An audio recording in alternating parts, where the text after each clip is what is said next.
Coucou YouTube.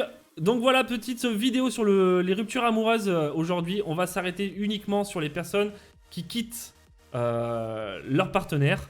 On va vraiment s'attarder sur certains points et on va en discuter ensemble sur le live. Vous aurez que la rediffusion, donc ça sert à rien d'écrire, mais n'oubliez pas quand même de commenter pour m'aider pour le référencement. Petit pouce bleu, abonne-toi, tu connais. Et bonne vidéo.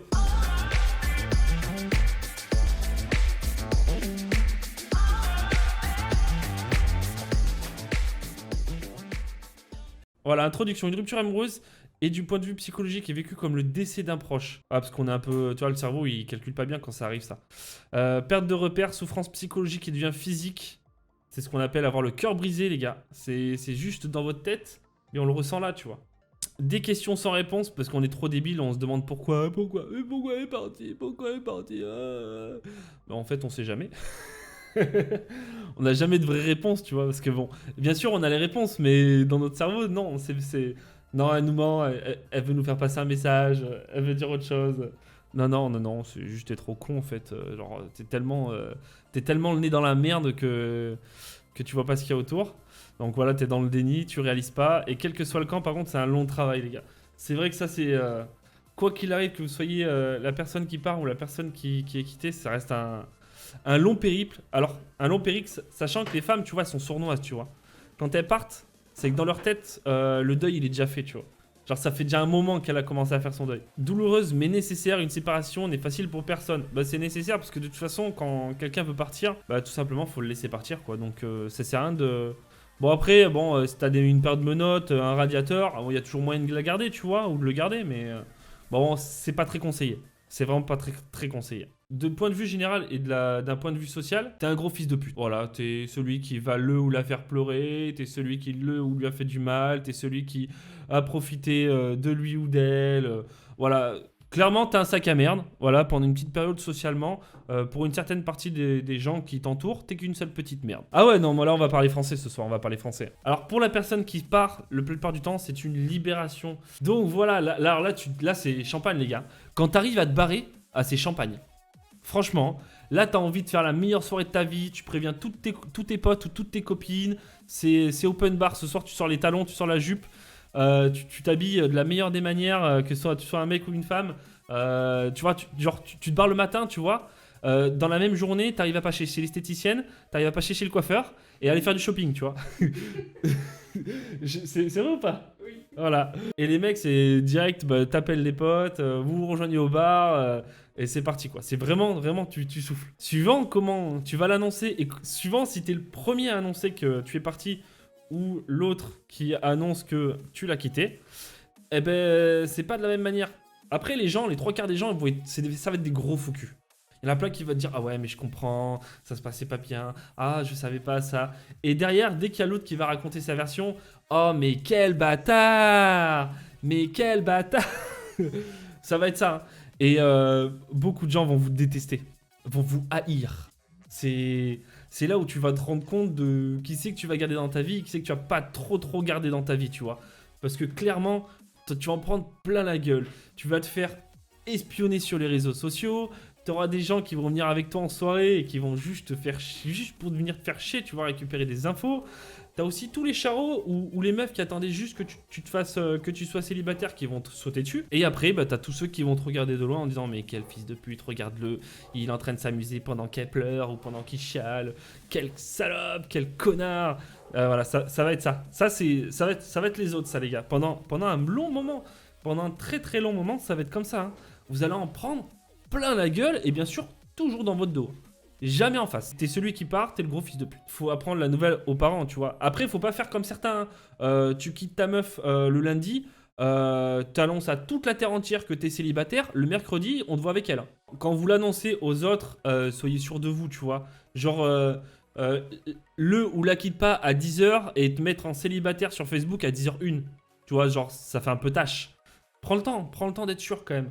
Bon, certaines filles sont sûres quand elles partent, comme je l'ai dit, beaucoup de femmes, surtout sur les relations longues, ont déjà fait leur deuil quand elles partent. La communication. Bon, ça va pas être le plus simple, hein, parce que quand t'as un mec ou une femme qui est en larmes, alors là, ça va être des crises pour expliquer le pourquoi du comment. Ça va être important. C'est vraiment important de dire à son ex le pourquoi du comment. Il va jamais le croire. Pour lui, c'est juste passer un message. Il y a toujours un sous-entendu derrière et tout. Mais au moins, ce sera dit. Soyez clair quand il va raconter. Ouais, mais attends, mais elle a dit ça, mais elle a fait ça. Ah, mais il a dit ça, mais il a fait ça. Il a dit ça, mais regarde ce qu'il fait aujourd'hui. Regarde ce qu'il a mis sur Twitter. Regarde ce qu'il a mis sur Facebook. Regarde ce qu'il a mis sur Insta. Et nanani, et nanana. Et ça, dans notre tête, dans le tête de l'ex, parce que j'étais à cette place, tu te fais des films du moindre truc que tu vas voir ou quoi, tu vois. Et souvent, on est dans cette question, tu sais, genre, tu vas aller sur YouTube et tout. Pourquoi mon ex, elle m'a quitté sur les forums, tu sais, Doctissimo. Hein, ma meuf, elle m'a quitté, elle m'a dit ça, mais je comprends pas, elle fait ça à côté et tout. Elle m'a dit qu'elle m'aimait plus, qu'elle me quittait pour un autre, elle est dans le bras d'un autre, mais je crois que c'est un message qu'elle veut me faire passer, tu vois. Genre vraiment, je vous jure, vous êtes sur certains forums, c'est comme ça que ça se passe, hein. Je vous jure. C'est pour ça que, voilà, vous envoyez le message, enfin, le mieux c'est de le dire en face. Éviter les coups surtout, hein, esquiver les petits vases, les petites assiettes qui peuvent voler. Mais c'est important que la personne en face sache exactement pourquoi vous la quittez. Alors après, bien sûr, on a toujours la phrase facile, hein, je t'aime plus. Alors ça, c'est la phrase facile, c'est universel, c'est open bar, tu vois. C'est un USB 3.0, hein, franchement. Ça passe partout. Hein. Mais essayez d'expliquer en détail. Parce que c'est important, en fait, pour la reconstruction de l'un ou de l'autre. Il faut savoir que même un couple qui se sépare, même si vous êtes le quittant, vous êtes aussi en tort. Les deux sont en tort, quoi qu'il arrive. Donc c'est important de prendre le temps d'expliquer le pourquoi du comment. Depuis quand il se passait des trucs chelous, tu vois, ou que tu as commencé à te détacher, il y a eu un manque d'attention, etc. Et bien faire comprendre aussi que il n'y a pas de genre de rattrapage, tu vois. Genre, c'est pas au bac, tu as eu 9,7 et tu as 30 points rattrapés. Non, c'est finito, tu vois. C'est bye bye. Yippee pauvre con, etc., tu vois. Et ça, c'est important de l'expliquer.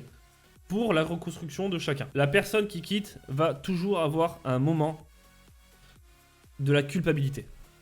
Bah déjà parce que votre entourage va vous faire culpabiliser en lui disant mais c'est pas bien, tu l'as quitté alors que t'as vu il a fait ça, t'as vu elle a fait ça, regarde comment il est après tout ce que t'as fait, nanani nanana. Non, ça t'oublie, hein. Tu les emmerdes, tu les écoutes même pas.